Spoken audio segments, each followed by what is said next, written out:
तो हम लोग एक्सरसाइज 1 गैसियस स्टेट से स्टार्ट कर रहे हैं। सबसे पहले क्वेश्चन नंबर 31 देखो। 31 क्वेश्चन लिखा है, which of the assumption of kinetic molecular theory of will best express Dalton's law of partial pressure. तो देखो Dalton's law of partial pressure में क्या होता है कि एक गैस का पार्शियल प्रेशर दूसरे गैस के पार्शियल प्रेशर से कोई लिंक ही नहीं रख रहा है, क्योंकि गैस ए का अगर पार्शियल प्रेशर लिखते हैं तो उसके मोल्स चाहिए होते हैं Na, उसका टेम्परेचर और वॉल्यूम चाहिए होता है। तो उसमें जो दूसरी गैस फील्ड है उसके पार्शियल प्रेशर उसके मोल्स पे डिपेंडेंट है।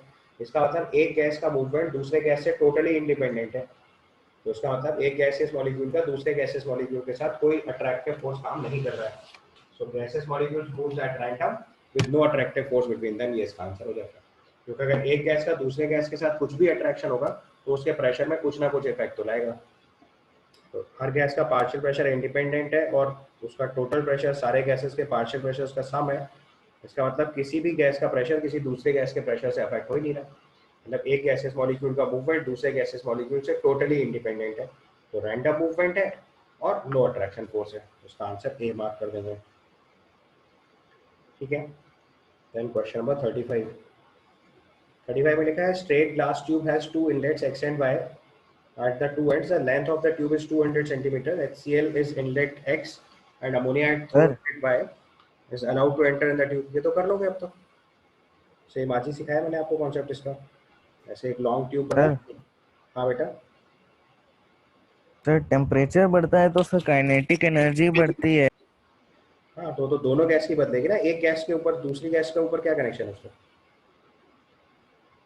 Yes sir. टेम्परेचर बढ़ाओगे तो उस गैस का पार्शियल प्रेशर बदल जाएगा, दूसरे गैस के पार्शियल प्रेशर से कोई रिलेशन ही नहीं है।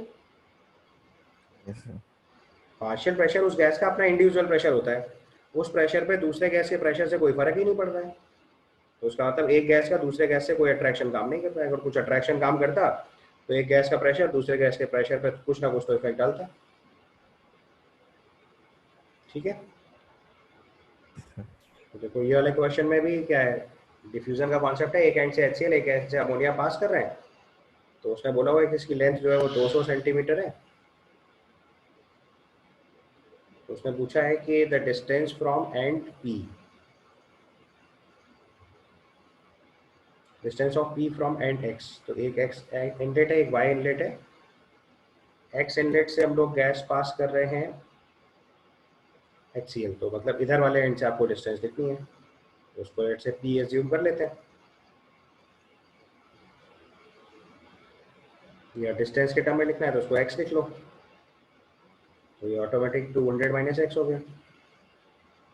बस रेशियो सॉल्व करो तो it is x upon 200 minus X is equal to root over molecular mass of ammonia which is 17 by 36.5। मैंने आपको बोला था इसको राउंड ऑफ करके सॉल्व करेंगे तो ये 1 अपॉन 1.5 आ जाएगा। यहाँ से x की वैल्यू अप्रॉक्सीमेटली सॉल्व कर लीजिए।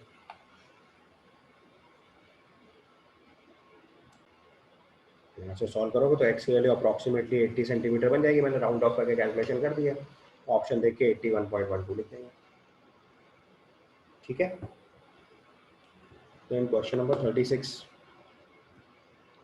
36 में लिखा है, certain gas diffuses from two different vessels A and B. Vessel A has a circular orifice while vessel B has a square orifice. तो आपको बताया था एरिया ऑफ क्रॉस सेक्शन के डायरेक्ट प्रोपोर्शनल होता है rate of diffusion. Calculate the ratio of rate of diffusion of the gases from vessel A and vessel B. तो area of cross section के direct proportional होता है rate of diffusion जो होता है वो directly proportional to area of cross section of orifice होता है। तो जो सर्किल है अगर हम इसमें रेट लिखेंगे तो rate of r A by r B अगर लिखेंगे, ए सर्कुलर ओरिफाइस है, सर्किल का एरिया अगर रेडियस उसकी कितनी दे रखी है,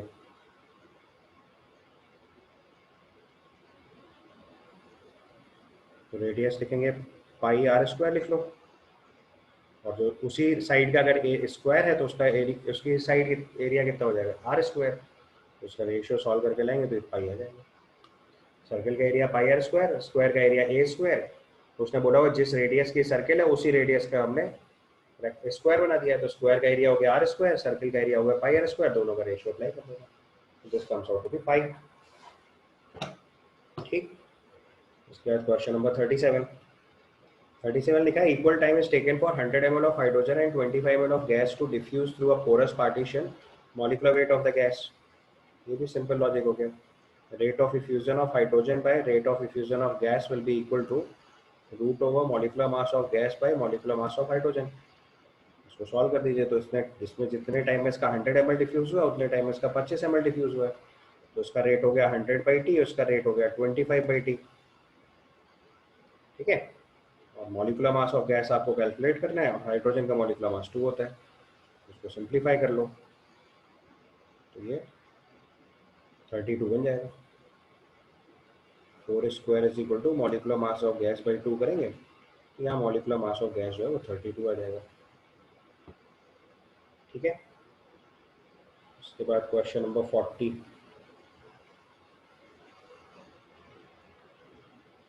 40th में लिखा है at what temperature will the rate of effusion of nitrogen be 1.625 times rate of effusion of SO2 at 500 degree Celsius.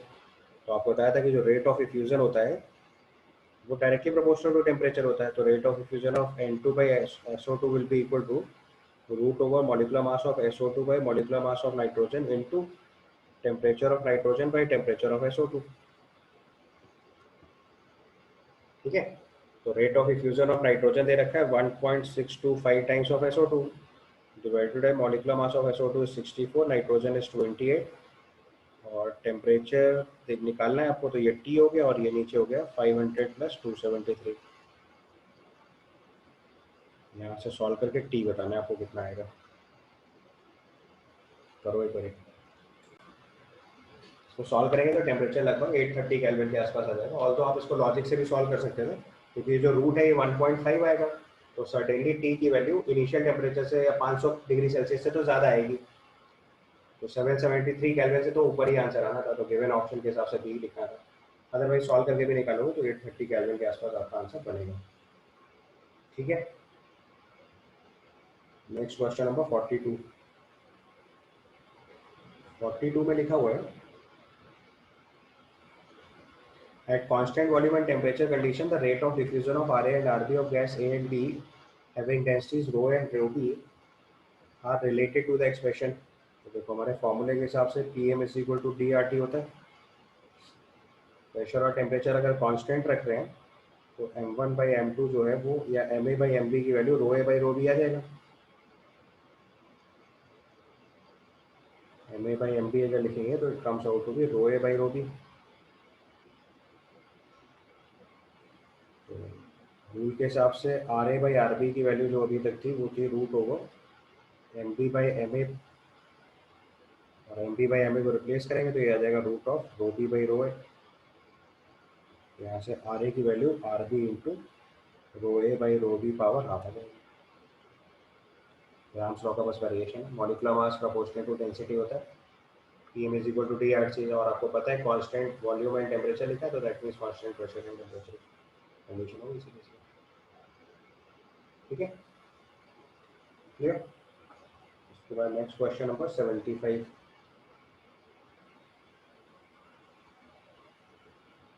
Question number 75 में लिखा है two gases A and B having molecular mass 60 and 40 respectively are enclosed in a vessel. The weight of A is 0.6 gram and B is 0.2 gram. The total pressure of the mixture is 750 mm. Calculate the partial pressure of the two gases. तो partial pressure निकालने मतलब एक gas का individual pressure लिखना है। तो दो तरीके हैं। P A is equal to mole fraction of A into total pressure लगा देते हैं। तो यहाँ से पी ए की वैल्यू आ जाएगी, मोल फ्रैक्शन लिखेंगे अगर हम तो गैस ए का मास दे रखा है 0.6 gram, molecular mass 60 divided by 0.6/60 gas A के मोल्स और 0.2/40 गैस बी के मोल्स। ये मोल फ्रैक्शन हो गया। Into total pressure is given 750 mm। इसको थोड़ा सिंप्लीफाई करिए तो पी ए की वैल्यू आ जाएगी 0.01 अपॉन 0.01 प्लस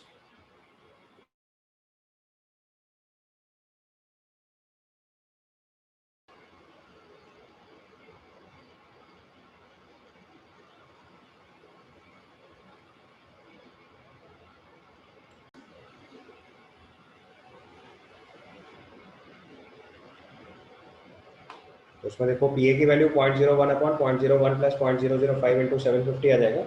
उसको सॉल्व करके आप लाएंगे तो 500 mm वर्कर ही आ जाएगा। और फिर पीबी निकालने के लिए दोबारा कैलकुलेशन नहीं करना, पीबी के लिए निकालने के लिए क्या करो, पीटी माइनस पी ए कर दो, क्योंकि sum of partial pressure total pressure बराबर होता है, तो ये 250 mm वर्कर ही आ जाएगा। उसका आंसर चेंज करना पड़ेगा, इसका आंसर जो है ए आ जाएगा। इसका आंसर करेक्ट कर लीजिए, इसका आंसर ए होना चाहिए। ठीक है, इसके बाद क्वेश्चन नंबर 82, इसका आंसर ए होना चाहिए। ठीक है, नेक्स्ट क्वेश्चन नंबर 82 देखिए। क्वेश्चन नंबर 82 में दिया हुआ है 25 degree Celsius, 750 mm pressure, 380 ml of dry oxygen was collected. The temperature is constant and volume, what volume of oxygen will occupy at 760 mm of pressure? तो सीधे PV equal to NRT का application है, nothing else. पहले case में मतलब moles तो same रखने हैं गैसेस के, तो P1 V1 by T1 equal to P2 V2 by T2 apply कर दो सीधे सीधे। तो पहले केस में प्रेशर दे रखा है 750, वॉल्यूम दे रखा है 380, टेम्परेचर निकालना है 298 केल्विन। दूसरे केस में प्रेशर हो गया 760, वॉल्यूम आपको निकालना है, टेम्परेचर फिर 298 दे रखा है। तो यहाँ से वॉल्यूम सॉल्व करके लाएंगे तो इट इज 750 इंटू 380 बाई 760। ये सॉल्व करके आपको आंसर रिपोर्ट करना है। ये सॉल्व होकर 375 ml आ जाएगा। ठीक है, उसके बाद नेक्स्ट क्वेश्चन नंबर 87। 87 लिखा है, the pressure of the gas contained in a closed vessel is increased by 0.4% when heated bye 1 degree Celsius, it's initial temperature must be. तो 1 डिग्री सेल्सियस टेम्परेचर बढ़ाने से प्रेशर 0.01% जो है वो इंक्रीज कर दे रहा है। तो प्रेशर प्रोपोर्शनल टू टेम्परेचर वाला केस लगेगा। क्लोज्ड वेसल है, वॉल्यूम कांस्टेंट है, तो गैलिलियो लॉ लगाएंगे, P1 by T1 equal to P2 by T2। Initial pressure आप P1 मान लो, फाइनल प्रेशर 0.14% बढ़ गया है, तो 0.4% मतलब 0.004 P1 हो गया। इनिशियल टेम्परेचर T1 मान लो, और फाइनल टेम्परेचर जो है वो 1 डिग्री सेल्सियस राइज हो गया, तो T1 प्लस 1 हो गया। बस इसको सॉल्व कर दीजिए। यहाँ पे हमारे रिलेशन के हिसाब से P1 by T1 की value 1.004 by T1 plus 1 into P1 आएगा, तो P1 तो घट जाएगा, तो यहाँ से T1 प्लस 1 की वैल्यू 1.004 T1 आ जाएगी। तो यहाँ से T1 की वैल्यू 1 अपॉन 0.004 आ जाएगा।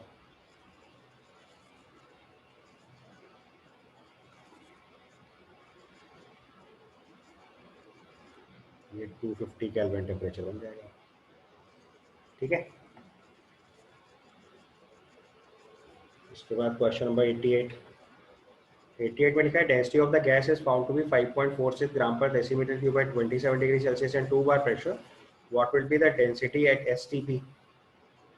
तो एसटीपी पे प्रेशर 1 बार हो जाता है। हमारे पास इक्वेशन होती है PM is equal to D R T. पहले केस में 2 बार प्रेशर है, मॉलिक्यूलर मास ऑफ गैस तो फिक्स रहेगा, डेंसिटी 5.46 दे रखी है, आर की वैल्यू 0.0831 लिख सकते हैं, और दो कट जाएगा, लिखने की जरूरत भी नहीं है। टेम्परेचर 300 केल्विन है। बाद में प्रेशर 1 बार हो गया, मॉलिक्यूलर मास वही रखना है, और डेंसिटी आपको निकालनी है, आर की वैल्यू 0.0831, टेम्परेचर ले लेंगे 0 डिग्री सेल्सियस यानी 273 केल्विन। इन दोनों का रेशियो ले लो आप सीधे सीधे, तो डेंसिटी आ जाएगी। So if you take the ratio, it will come out to be 1/2 equal to D into 273 by 5.46 into 300। यहाँ से सॉल्व करोगे फर्दर तो डेंसिटी की वैल्यू आ जाएगी 300 इंटू 5.46 बाय 2 इंटू 273, इतने ग्राम पर लीटर ही आपका आंसर होगा। इसको सॉल्व करिए तो आपका आंसर मैच करना चाहिए एग्जैक्ट। एक बार सॉल्व करके देखिए फाइनल आंसर का। उसका आंसर सॉल्व होकर 3 ग्राम पर लीटर आ रहा है, तो उसका आंसर सही करिए, इट मस्ट बी 3। ठीक है, इसके बाद क्वेश्चन नंबर 94। क्वेश्चन नंबर 88 का आंसर 3 कर लीजिएगा। ठीक है, क्वेश्चन नंबर 94। 94 में दिया है given a 1 metre long glass close tube one end having uniform cross section containing the mercury column of 10 centimeter length at a distance of 39 centimeter from the closed end. What distance in centimeter would be in column moved down if the tube is held vertical with open end downwards? कराया तो हमने question Boyle's law से solve करेंगे इसको। तो उसका open and अगर downward कर देंगे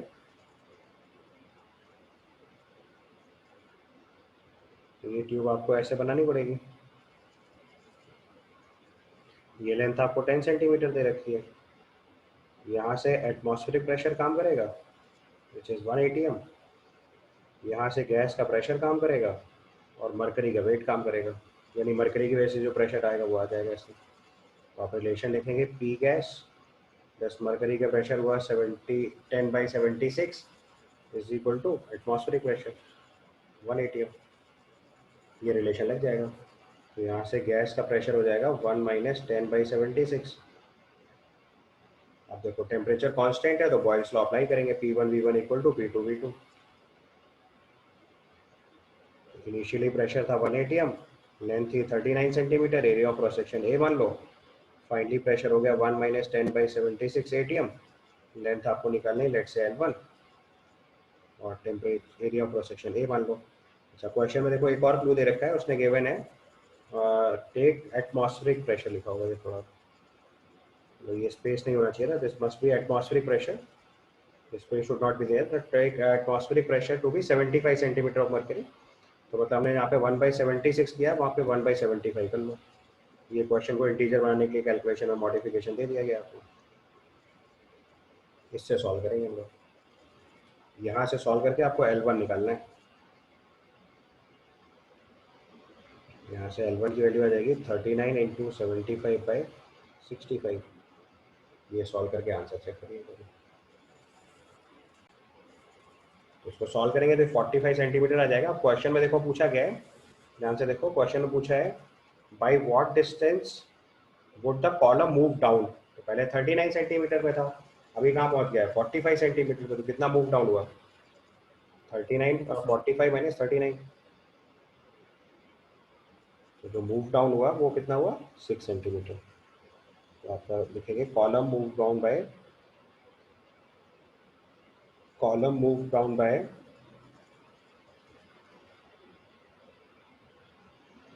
column moved down by 45 - 39 means 6 centimetre. ये आपका आंसर है। ठीक है, क्लियर। इसके बाद नेक्स्ट क्वेश्चन है 98। 98 में दे रखा है the rate of diffusion of helium gas at a pressure of 100,000 torr is 10 torr per minute. What will be the rate of diffusion of hydrogen gas at a pressure of 2000 torr at the same temperature? तो देखो आपको मैंने concept सिखाया था कि जो rate of diffusion है fusion है वो inversely proportional to square root of molecular weight, directly proportional to pressure, directly proportional to temperature and directly proportional to area of cross section होता है। तो rate of diffusion of helium by rate of diffusion of hydrogen अगर लिखेंगे constant temperature पे तो आ जाएगा molecular mass of hydrogen by molecular mass of helium into partial pressure of helium by partial pressure of hydrogen. ये concept लगेगा, या pressure of hydrogen by pressure of helium जो भी है वो रेशियो लगा देंगे। तो इसको अप्लाई करेंगे यहाँ पे। तो rate of diffusion of helium दे रखा है 10, हाइड्रोजन आपको निकालना है लेट से x, this is √2/4 into this pressure is given 1000 and this is given 2000। ठीक है, यहाँ से सिंप्लीफाई करेंगे तो हमारी x की वैल्यू जो आ जाएगी वो आ जाएगी 10 × 2√2, 10 × 2√2 टॉर पर मिनट। उसको सॉल्व कर दीजिए। √2 की वैल्यू 1.41 दे रखी है, उसको पुट करके फाइनल आंसर वेरीफाई करना है। ठीक है, 28.2 आ जाएगा।